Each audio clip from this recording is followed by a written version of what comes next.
Buenos días, estamos de nuevo aquí en la clase de Farmacología 3, sabatino.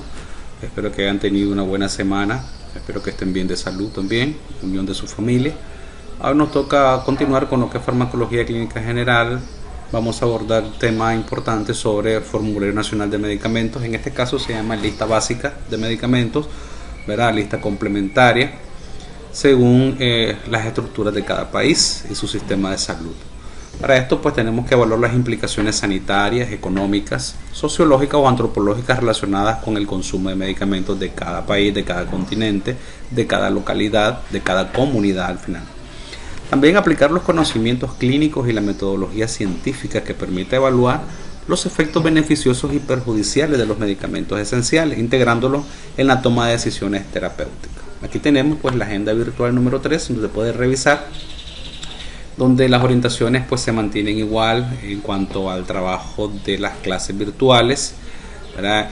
Tenemos también algunas otras informaciones de que tenemos que estar revisando siempre la misma literatura, y aparece la orientación del próximo trabajo. Aquí se orienta a investigación individual sobre temas de terapia farmacológica aplicada bajo fundamentos de medicina basada en evidencias y ensayos clínicos y de epidemiofarmacología.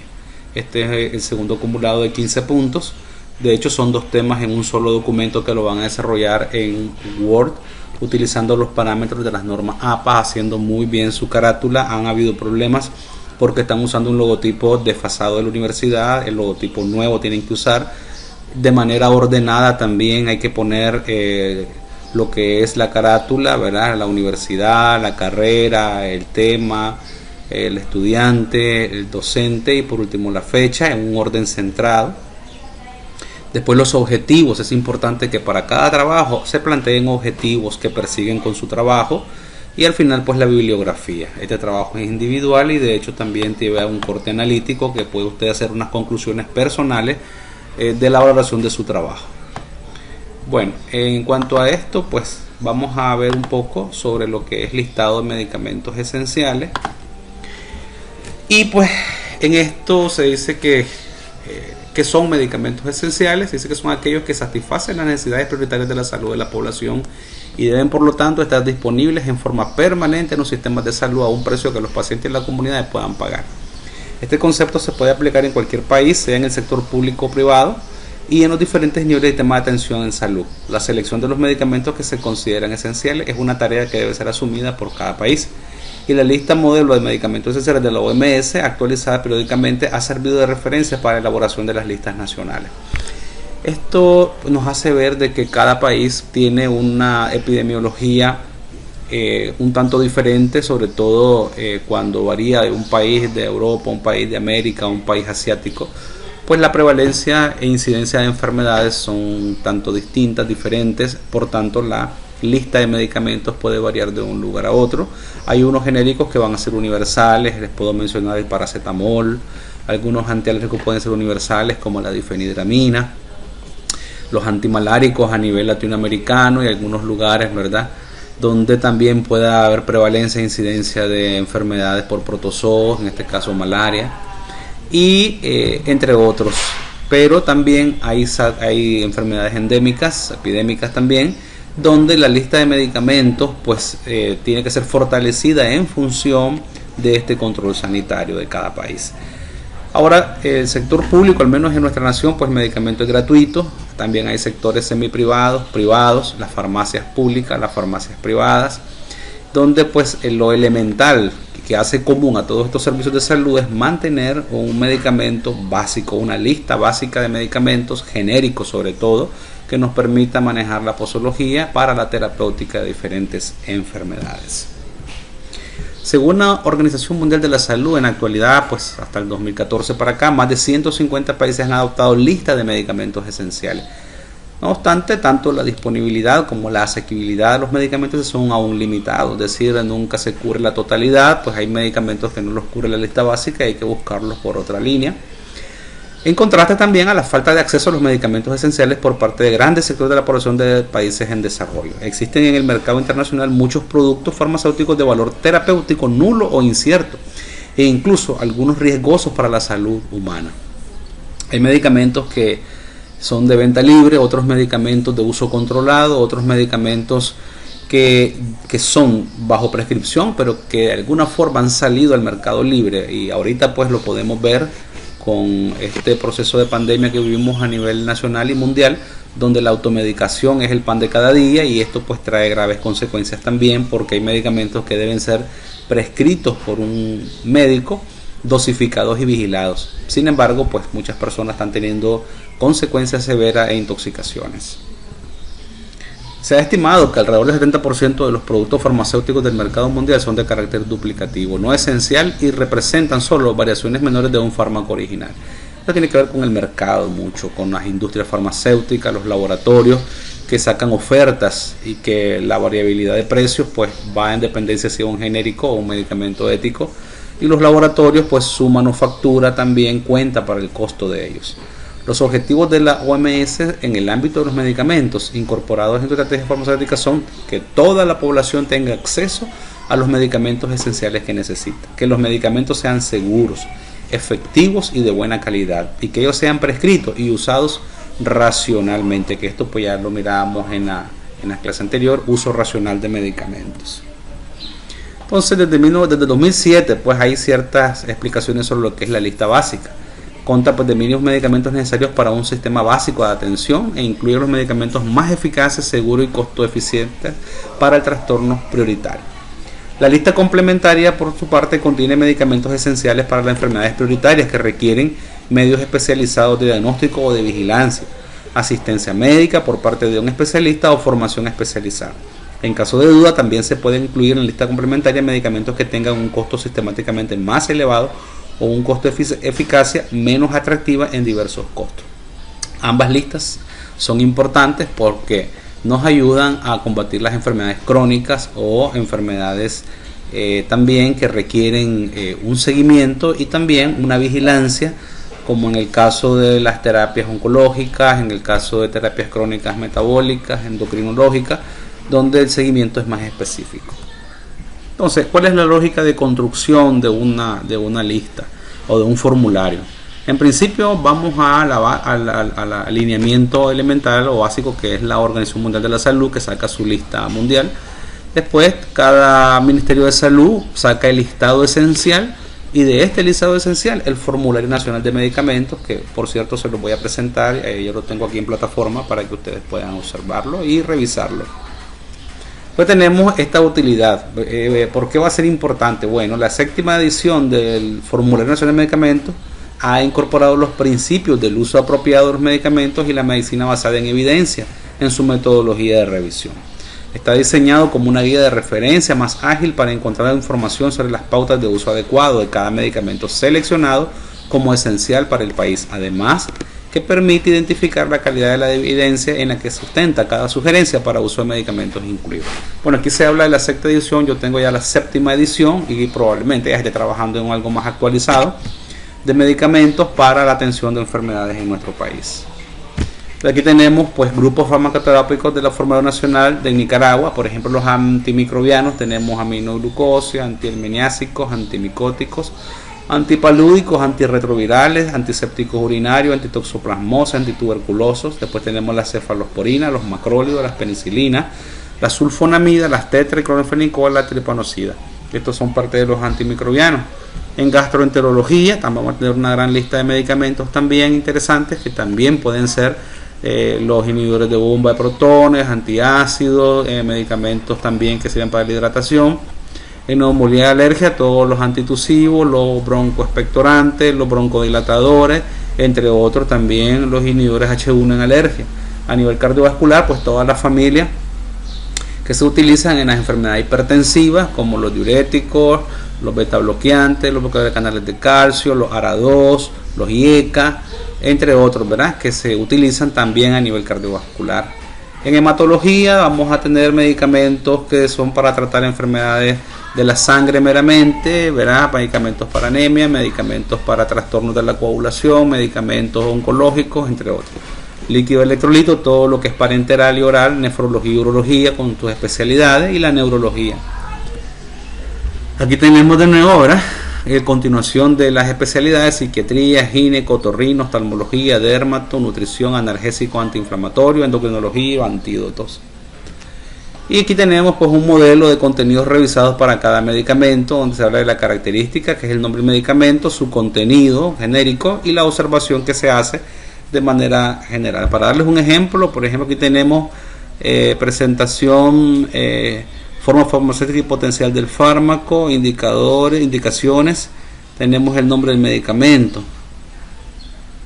Aquí habla en su denominación genérica, denominación común internacional, DCI, medicamentos con dos denominaciones designan las formas utilizadas a nivel local, como el salbutamol, albuterol, acetaminofén y paracetamol. Tenemos la presentación, la forma y potencial del medicamento, incluye solo las formas farmacéuticas más comunes por su entidad, las indicaciones para que esté indicado y la información para informar sobre niveles de evidencia ver anexo. En la dosificación, dosis por cada indicación, y en las observaciones la información sobre duraciones de tratamiento, efectos adversos, precauciones, que es muy importante manejar de cada fármaco.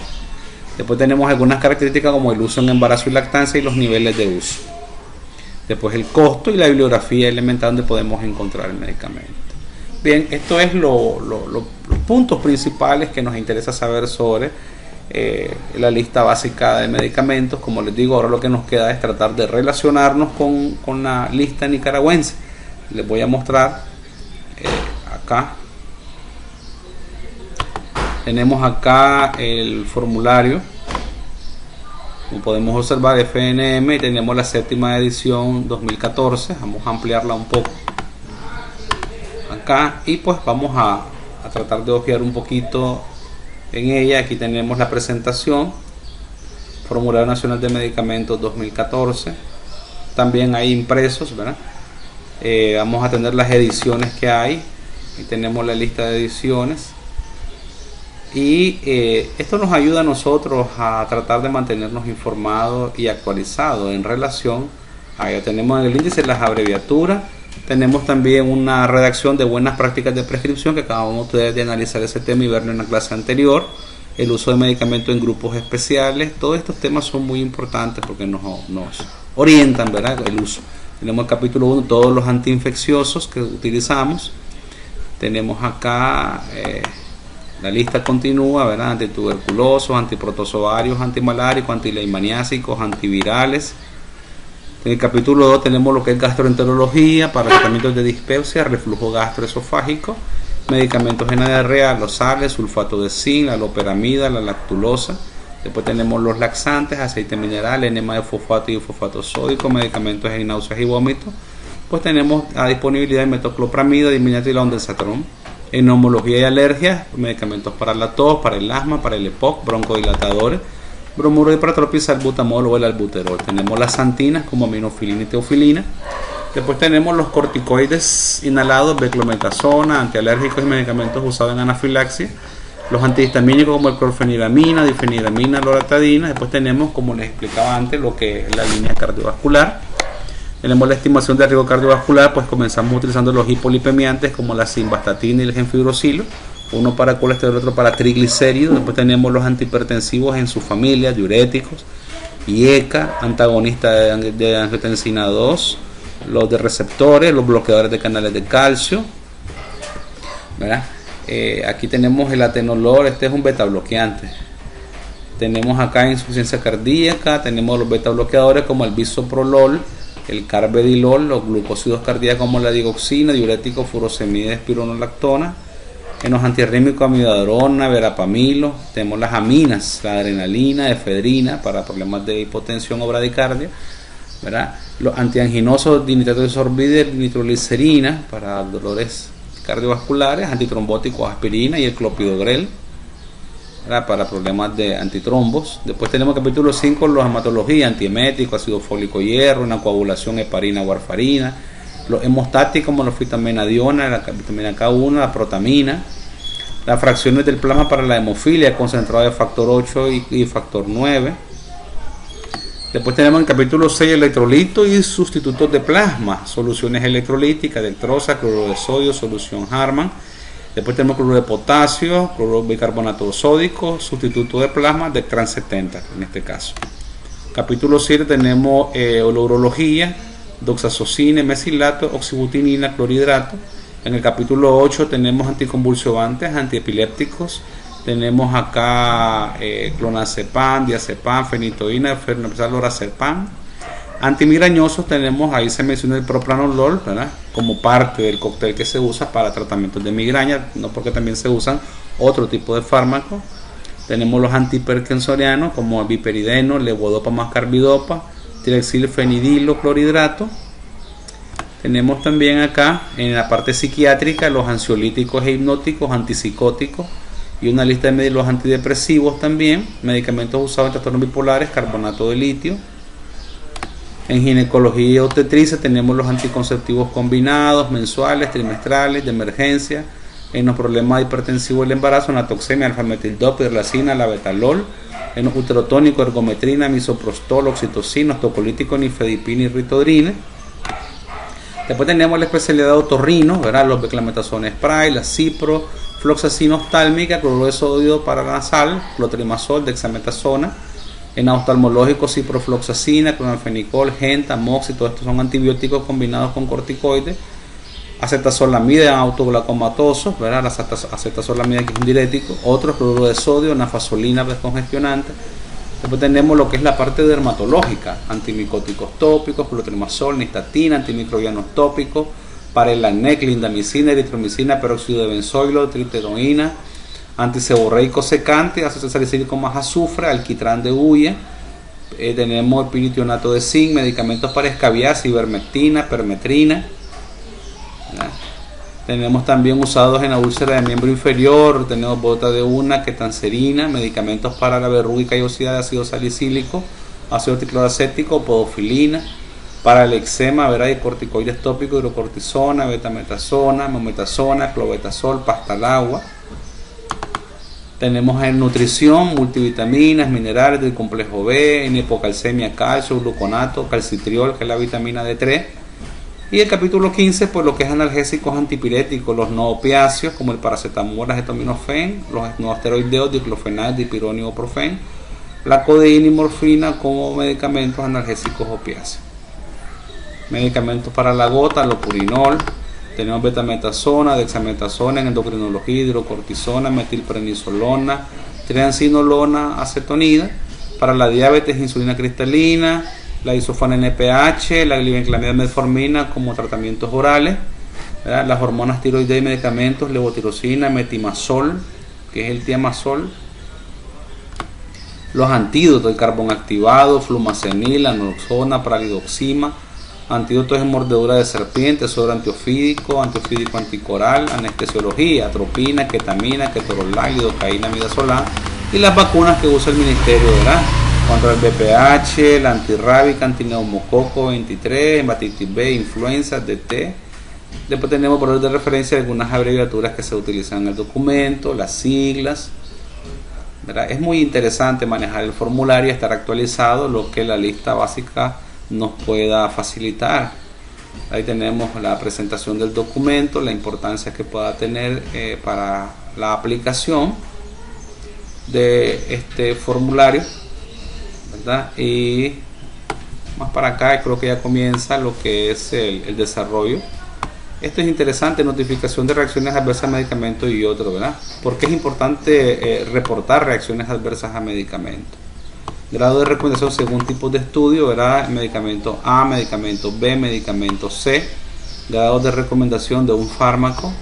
Recomendaciones basadas en evidencia. Recuerden que tienen un trabajo realizado, encomendado para la próxima semana. Pueden tomar nota también de acá.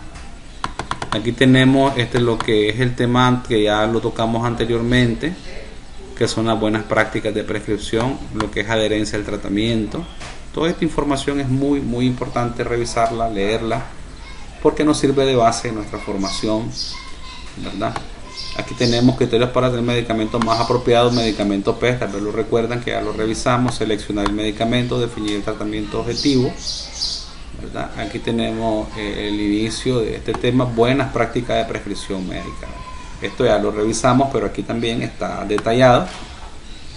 Y pues nos habla definir el problema o el diagnóstico. Recuerden que es el primer punto, qué es lo que perseguimos, seleccionamos el tratamiento, que es medicamento y no medicamento, los criterios, los puntos importantes de la eficacia, la seguridad, la conveniencia, el costo. Después se elabora la receta, se informa a la persona lo que va a tomar, se supervisa, y la descripción, ¿verdad?, del medicamento, los riesgos que este lleva, la aplicación terapéutica como tal, adherencia al tratamiento, ¿verdad? Aquí tenemos, a menudo se asume que una vez que se elige el fármaco apropiado, se describe correctamente la receta y la dispensación ha sido adecuada al tratamiento, tendrá éxito. Desafortunadamente es muy a menudo que es el caso y se pasa por alto una de las más importantes razones para el fracaso terapéutico, la falta de adherencia. ¿Qué significa eso? Personas que abandonan el medicamento o lo toman de forma irregular o lo toman solo cuando se sienten mal. Este es un gravísimo error, porque el paciente crónico muchas veces necesita que se le esté enseñando que el medicamento no se abandona nunca el plan de tratamiento hasta que el médico lo prescriba. Y para ello tiene que mantener su visita constante, sus citas al médico. Hay muchos factores que condicionan, ¿verdad?, una pobre adherencia. El paciente, por ejemplo, el apoyo familiar, las condiciones, la enfermedad, personas que dicen tienen tendencia a tomar un medicamento mientras se sientan enfermas, la actitud del prescriptor. El prescriptor puede propiciar una pobre adherencia por varias razones. No inspira confianza con el tratamiento ofrecido, de muy poca o ninguna explicación, no le dice nada, solo da la receta y ni vuelve a ver al paciente, no informa sobre el beneficio del medicamento ni sobre reacciones adversas, prescribe de manera inconsciente demasiados medicamentos, como que carguen una escopeta 16 y a ver a qué le pegan. Comete error en la prescripción o por su actitud general en el paciente. Existe consideración y evidencia de que la relación médico-paciente es crucial para la adherencia. La satisfacción con la atención es uno de los mejores predictores de una buena adherencia. ¿Esto qué significa? Bueno, el médico y el paciente deben tener una excelente comunicación.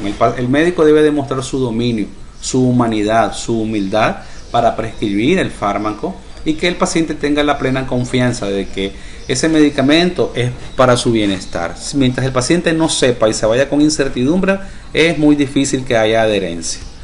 Después hablamos de la receta, la prescripción. Puede que la receta sea ilegible o inexacta, es decir, hacen cacarañas o qué sé yo, algo que no se entiende ni a qué hora se lo va a tomar, cómo se lo va a tomar y cuándo va a finalizar, ¿verdad? Además, la prescripción puede ser demasiado compleja. Cuanto mayor es el número de medicamentos, peor es el cumplimiento. De igual manera, las multidosis, más de 2 al día, y los efectos adversos, somnolencia, impotencia, náusea, etcétera, reducen la adherencia. El paciente le pone más importancia a qué es lo que va a sentir que cómo se va a sentir al curarse. Es decir, le preocupa más los efectos adversos que la enfermedad en sí. En el sistema de salud, el cumplimiento del tratamiento es mucho mejor si la población tiene facilidad de acceso a las unidades de salud, si el personal de salud realiza visitas domiciliarias y si existe buena coordinación entre las diferentes personas que prescriben el mismo paciente. Las recomendaciones para mejorar la adherencia están acá. Responsabilidad del prescriptor para mejorar: tener una buena comunicación con el paciente, prescribir medicamentos solamente si son estrictamente necesarios y limitar como sea posible, prescribir las pautas de tratamiento más cortas, recomendar la posología más cómoda, estudiar los problemas, por ejemplo, sobre todo pacientes que tienen dificultad para leer y hábitos de vida. En pacientes con enfermedades crónicas, evaluar la adherencia continua. Anime a los pacientes a aprenderse el nombre de sus medicinas.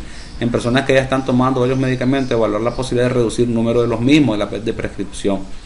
Colaborar con el equipo de salud para mejorar la adherencia. Esto es muy importante porque nos ayuda a mejorar la salud, a educar al paciente, sobre todo a hacerle conciencia de su problema. Para ello se requiere mucha paciencia y mucha dedicación, ¿verdad? Mucho valor ético también. Después tenemos este otro tema que ustedes lo van a basar, ¿verdad? Dice priorizar a pacientes con problemas de adherencia. Posibles preguntas para evaluar el grado de adherencia. La mayoría de la gente tiene dificultad en tomar sus medicamentos.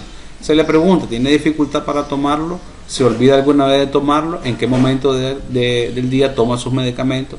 ¿Cuándo se encuentra bien, deja alguna vez de tomarlo? Todas estas cosas para informar al paciente y educarlo, que no se abandona aunque se sienta bien. Después tenemos este tema, recomendaciones basadas en evidencia. La práctica de la medicina basada en evidencia integra las mejores evidencias de la investigación científica con experiencia clínica individual y los valores de la persona. Para ayudar al clínico en la evaluación de la evidencia, se ha identificado grado de recomendación para las principales indicaciones de los fármacos del formulario, basado en evaluación por grupos de expertos del nivel de evidencia de los estudios de referencia. Se han conservado algunas indicaciones sin grado de recomendación porque son de amplio conocimiento y uso y son de tipo experimental, todo o nada. Ejemplo, uso de adrenalina resucitación cardiopulmonar. Acuérdense que lo usamos muchas veces para tratamientos anafilácticos y aquí pues para resucitación. Se encontraron sin embargo algunas dificultades al momento de interpretar la información disponible, las evidencias, porque existen ciertas diferencias entre grupos de expertos involucrados en la elaboración de guías de práctica clínica, en la forma de clasificar los grados de recomendación, y que hay muchos factores que inciden en la calidad de los estudios de referencia. Existe un esfuerzo internacional para unificar clasificación de niveles de evidencia y grados de recomendación, ¿verdad?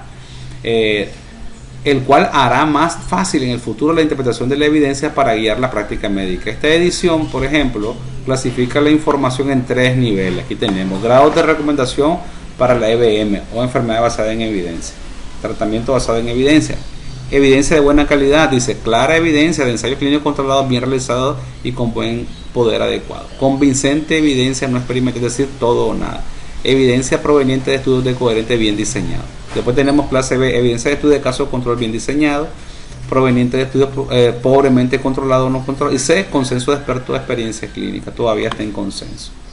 Esto es muy importante. Después tenemos notificación de reacciones adversas a medicamentos y otros insumos. ¿Por qué es importante reportar? Ustedes pues se han de imaginar.